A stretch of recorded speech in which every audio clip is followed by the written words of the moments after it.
all ready in my hostel.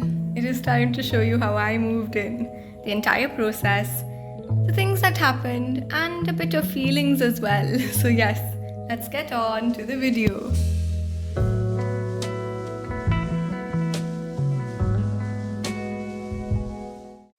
The first thing that I did was take out all of the clothes from my wardrobe and dump them on the bed. And not just clothes, all of the items, desk stuff, stationery stuff, everything that I needed or wanted to take onto the bed, and then rationally start segregating them and seeing if I could actually pack all of these things. So this was quite a process, but it was like the first step that I had done into this actual process of moving. It didn't take as long as I expected, and it was quite a fun process. But it was hard as well to see what were the things that I would have to leave behind.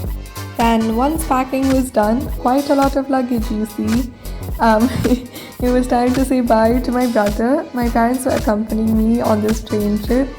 I was on the upper berth. I quite enjoyed the train trip, I must say. I got a lot of sleep. And then during the day I came down to just enjoy the view. And finally, it's time to focus and get to cleaning. So let's go!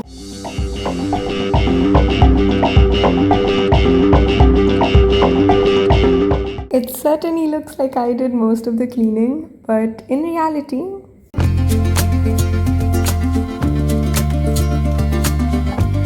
there's deep cleaning going on, people.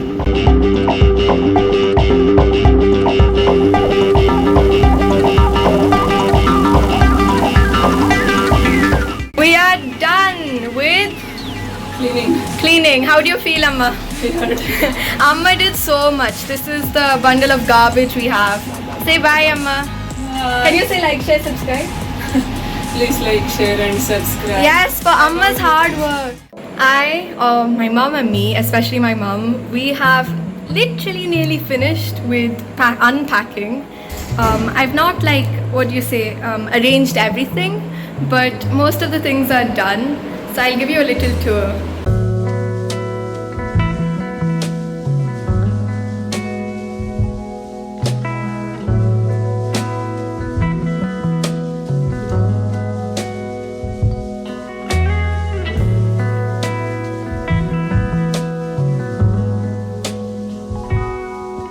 Leaving Namo right now and we're coming back tomorrow, and from tomorrow I stay in Namo campus. So this is like the last day with my parents. Say hi.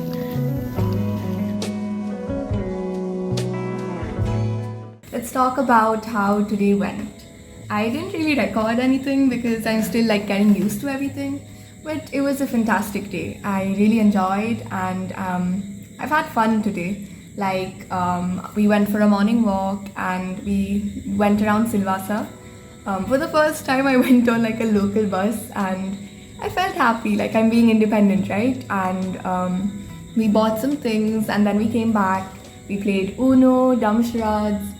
So it is a good place. I feel happy and I feel very grateful. At the same time, my personality is like, whenever I have so much of fun, I sometimes feel guilty and I sometimes feel sad of having so much of fun. So that sounds very weird, but like right now it's kind of like sunk in that I'm so far away, and it doesn't like make me homesick or anything. I can manage, like it's fine because it's just like I can video call my parents or my brother whenever I want. And even though I love my cats and my dogs, I know that they're doing fine, so that's all okay. Right now, on this Sunday evening, it's like around 7:50 or something p.m. I feel a bit mixed. I feel good and at the same time I feel sad. But overall I'm getting there. And I like everything that's happening. There's like nothing negative that has happened. And I'm learning a lot, but there's just that aspect of knowing how after 17 years this is a big change for me. So when that hits you at certain points, it just kind of, I don't know, it makes me like go into this different realm wherein I feel all like, what's happening and am I going to be able to do it? but it's all okay. It's been like a week since I've been here and I feel much better. So whatever I said there was more of like a momentary thing. And right now I do feel good and everything's going kind of the way that I had expected it to. The MBBS course is going to start really soon, like the foundation course is over. And it's just really fun. I've got good people and I'm in a good environment. So I'm happy. But again, sometimes I do miss people like my friends, my family and all of them, my pets. But that's part of life. So that's it for this video. I will come back next Sunday. So bye.